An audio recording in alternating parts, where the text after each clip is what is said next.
Retour à Mayotte et on termine ce journal en douceur avec ce magnifique portrait, celui d'un photographe de la vie sous-marine multiprimé, Gaby Baratieux. Son objectif, découvrir les coins inexplorés des 190 km de la barrière de corail de Mayotte. Depuis son arrivée à Mayotte en 2017, Gabriel a contribué à la découverte de plusieurs espèces nouvelles.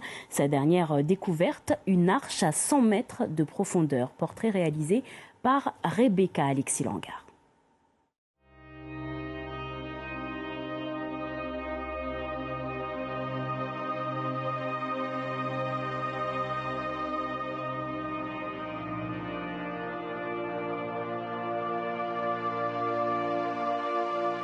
Dès qu'on plonge dans un endroit qu'on ne connaît pas, on trouve des choses singulières. Et là, c'était une arche en fait, à 100 mètres de profondeur.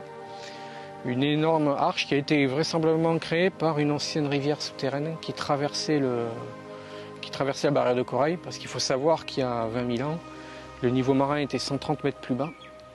Ça veut dire que tout le lagon était à sec. Donc tout ça, c'était à sec, c'était une plaine aride avec les rivières qui traversaient. Et ces rivières, quand elles butaient sur un rempart, qui est en fait la barrière de corail, ben elle a créé des petites grottes. C'est ça qu'on vient de découvrir, enfin une de plus. Elles peuvent être aussi bénéfiques pour un futur proche.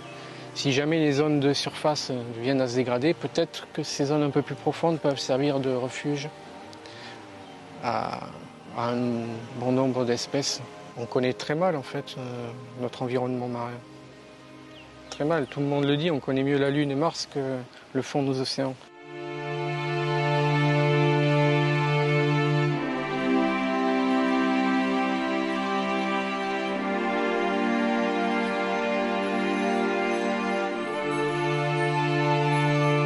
C'est un petit crabe araignée que j'ai rencontré en profondeur, à peu près à 70 mètres de profondeur jusqu'à 100 mètres, qui vit sur des coraux mous ou des coraux noirs.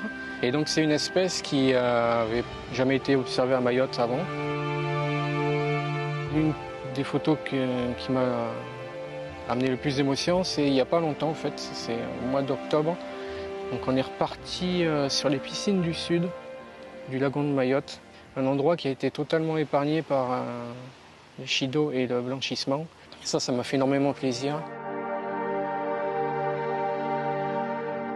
Laurent Balesta, celui qui m'a donné envie de faire la plongée profonde et qui m'a parrainé pour la Société des explorateurs français, qui, dans sa lettre de parrainage, a dit que un explorateur de nos jours, c'est pas forcément quelqu'un qui va loin, qui va à l'autre bout de la planète, mais plutôt quelqu'un qui s'inscrit dans un endroit, qui reste longtemps et qui arpente les endroits les plus escarpés et les plus inconnus.